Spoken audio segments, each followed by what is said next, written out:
So let's get into it. This is one that often confuses a lot of people, and the boxes over here don't always help because it jumps around in terms of order. But we're going to start at the start of the story. A little example, one I've made up called Amira. Now, if we imagine in this story that Amira worked for someone else, but she got sick of working for someone else. She didn't like having a boss. She didn't like being told what to do. She had enough of that. So she decided she wants to start her own hairdressers. But no time's wasted. She's not particularly business savvy. She just gets straight into it and opens as a sole trader. Sole trader means that a business that is owned and controlled by one person and has unlimited liability. We'll come back to that term in a moment. So what are the advantages? Well, the advantages to Amira is get on with it. You can just start straight away. There are very few legal regulations. You can just get started. Once she's got that open, she's named it, she's going to have complete control over her business. She won't have a boss telling her what to do anymore. She'll also keep all of the profits from the business, not work for someone else for them to make money. The other advantage is that she can keep all the details of the business private. You might say why, but later on you'll see that's not always the case. Now, the disadvantages. Yes, it's easy to do, but now she's completely on her own. No one's going to care about her business as much as her. So she doesn't really have anyone anymore to discuss the problems of work because they all rest on her shoulders. That's stressful. She'll also have limited sources of finance now because it's like the easiest form of business that's pretty easy to quick to set up. The banks aren't going to be that impressed. She might still get bank loans, but she'll have to work that much harder for them because it's pretty quick and easy to do. Now come the big words. She's unincorporated. Now the business and her are the same person. I've represented this on my little PowerPoint with a picture of the word a circle in it, and I've got Amira, that represents Amira, and then Amira's hair, which is what the name of the company she set up. And I've put them both inside the same circle because they are the same thing. They are the same entity. If Amira dies, that circle dies and Amira's hair dies. There's therefore no continuity. It can't be passed on to anyone else because she is the business. Now that also means, this term, very important, she has unlimited liability. If there is a problem with the business, if someone wants to sue the business, they can't just sue the business. They are suing her as well because she is the business. It's the same entity. So let's move forward in the story. Let's imagine it goes quite well. She's doing a good job. She's enjoying it. There are disadvantages, but she's happy. Now, she decides she wants to expand. She wants to go bigger. And in my situation, she comes across a friend, Layla. Now, Layla is also a hairdresser, but she's particularly skillful at marketing. So she thinks this is a good idea. The advantages then, she forms a partnership with her. The advantages of that is that they'll be specializing in different areas. Amira might be very good at the styling, but we've got Layla who's good at the marketing. That can take some of the pressure off her. She's now got shared decision-making responsibilities. Some of that pressure is off her there as well. She can phone up Layla in the middle of the night and Layla's going to be interested in this. There's also perhaps more capital, more money available because she didn't just let Layla join for nothing. She'll have said, well, if you want to come and join Amira's business and be part owner of the company, then you're going to have to put some money in. So she might have raised 20, 30,000 or whatever it would be to join the partnership. You've therefore also shared the risk and the responsibility. Just shared problems, making her feel so much better.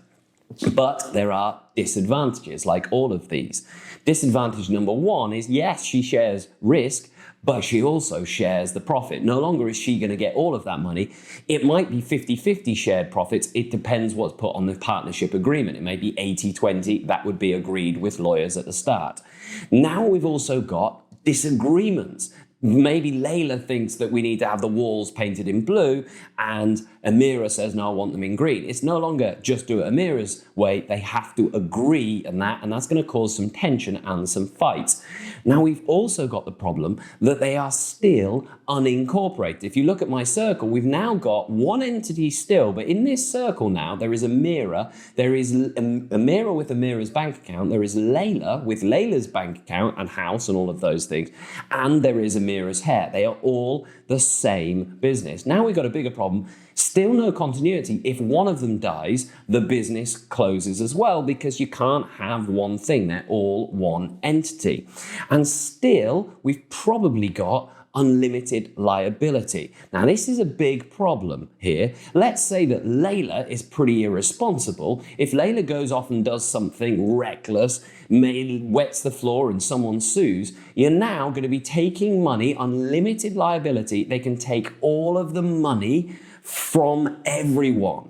They can take it from Amira's bank account, because if you sue the business, you're now also suing Amira, Layla, and Amira's hair. Doesn't matter where the company is going to come. There is no limit on what they can take. They can take the shirt off Amira's back. She can't say, but it was Layla's fault. No, you're the same entity.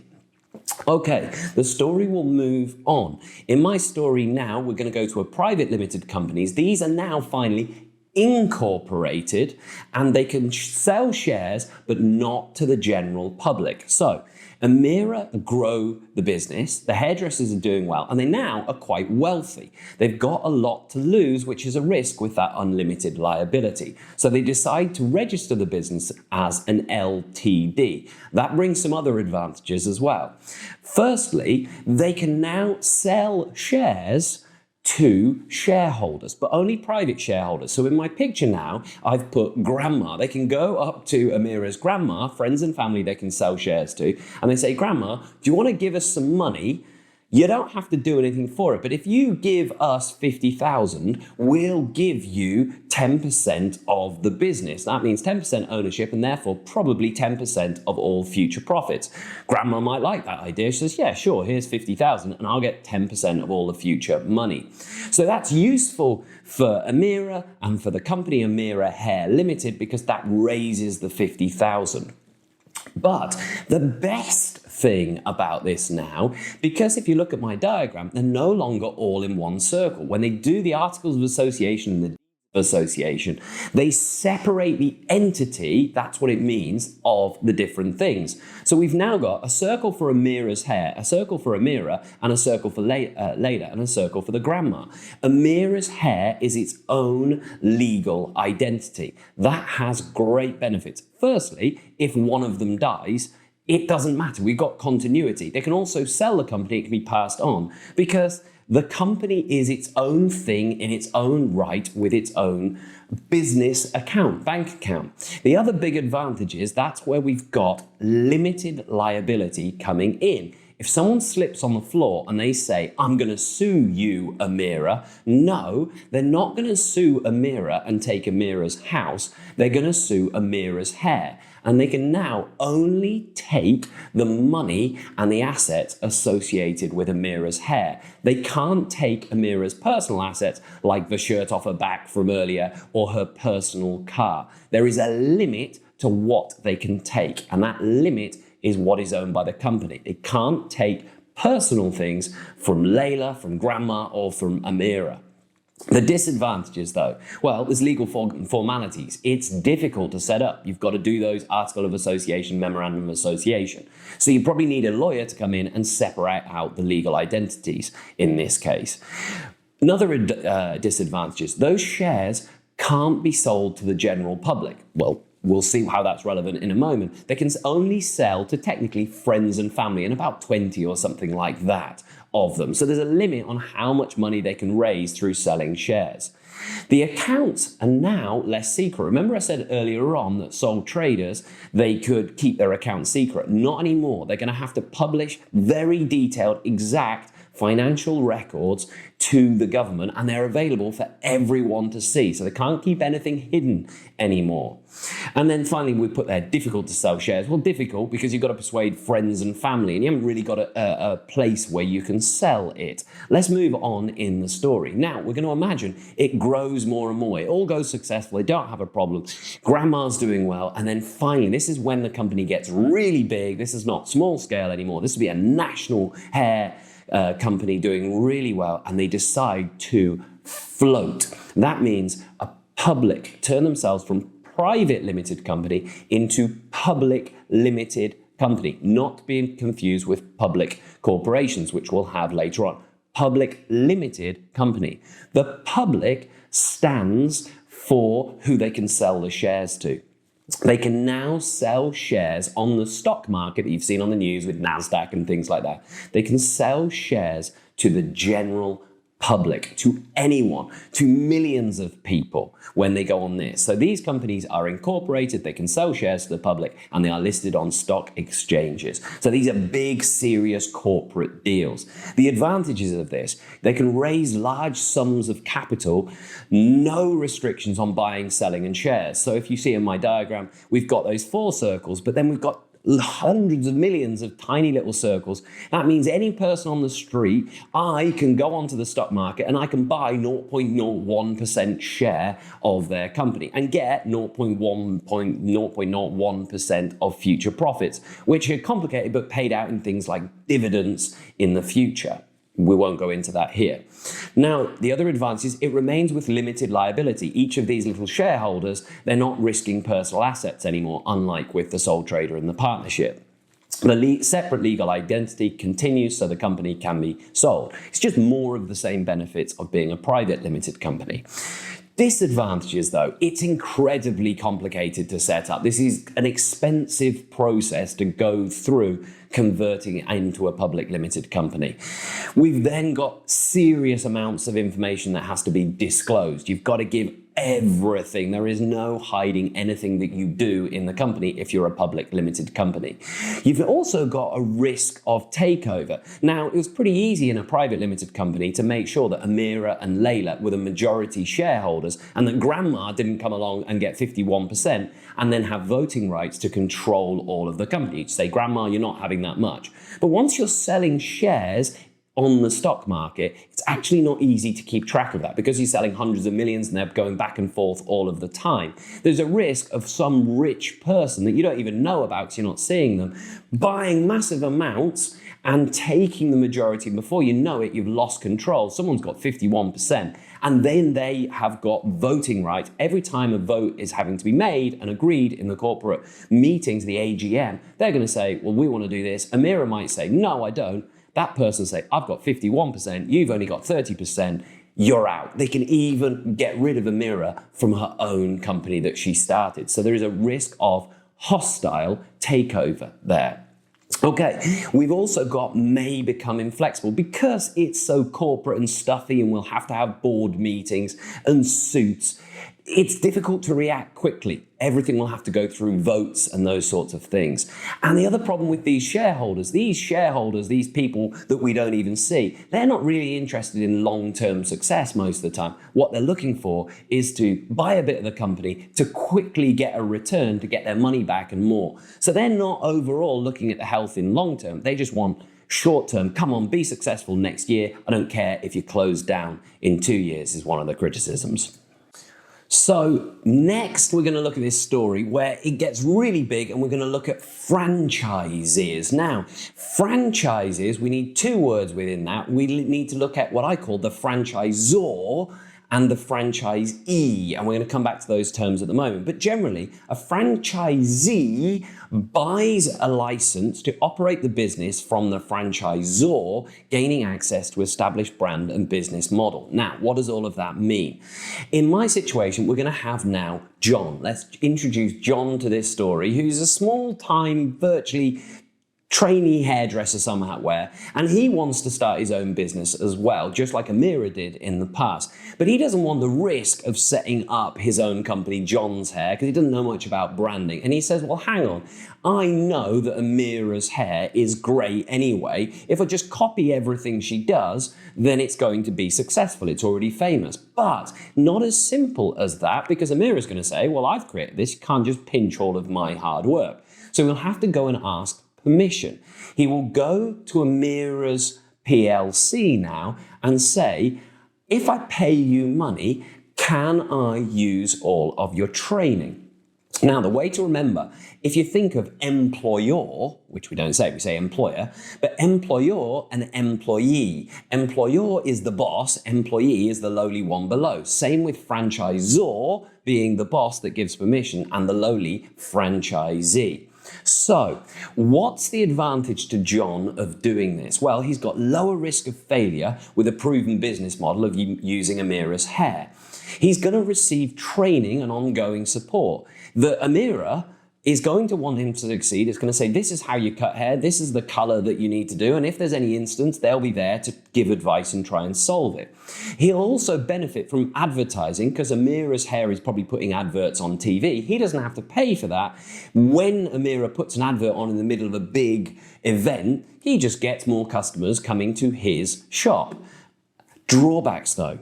The problem is, well, it's like having a boss. Amira's going to be coming and checking on him and asking, hey, why have you done this? And why have you colored it this color? You need to cut the hair like this. You need to use this product. So he's got less independence. And of course, Amira's not doing this for nothing. Amira PLC, is going to want some of the money. It's going to say, well, to start with, you want to use it, you're going to have to give us maybe 100,000 up front to use our name. And then we want 20% of all your future profits. So it's easier for John. It should be less risk and help with the success.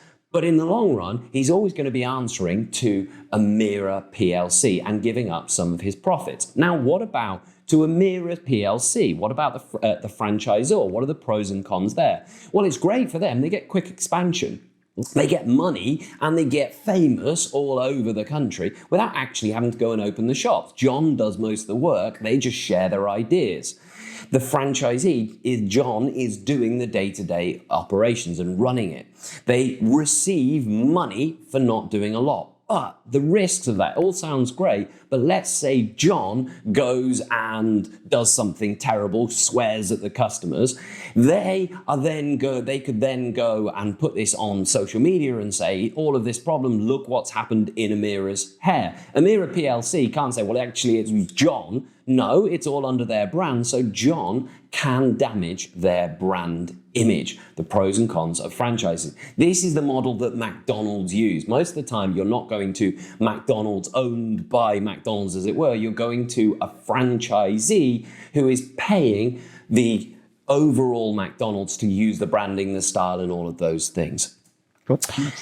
Final thing in this section, let's have a look at joint ventures. Let's continue with the Amira PLC. They then decide that they want to go even bigger. They got the franchises, they are the PLC, but a joint venture is when two companies agree to start a new project together, sharing the money invested and sharing the risk, but also sharing the profit. So in my situation, we have Amira, they partner with L'Oreal in France to create, because it needs to be a new thing, Amiro, I called it, ridiculous name, but they didn't do their same thing. They got together and they made the Amiro.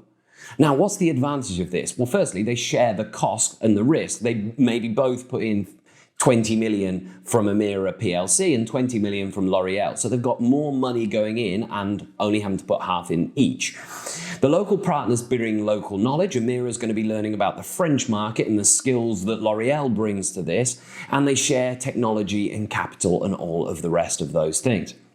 The disadvantages, however, though, just like with the partnership now, we've got two big established companies that will have their way of doing things. There's now going to be disagreements. They might have difference of opinions, arguments falling out.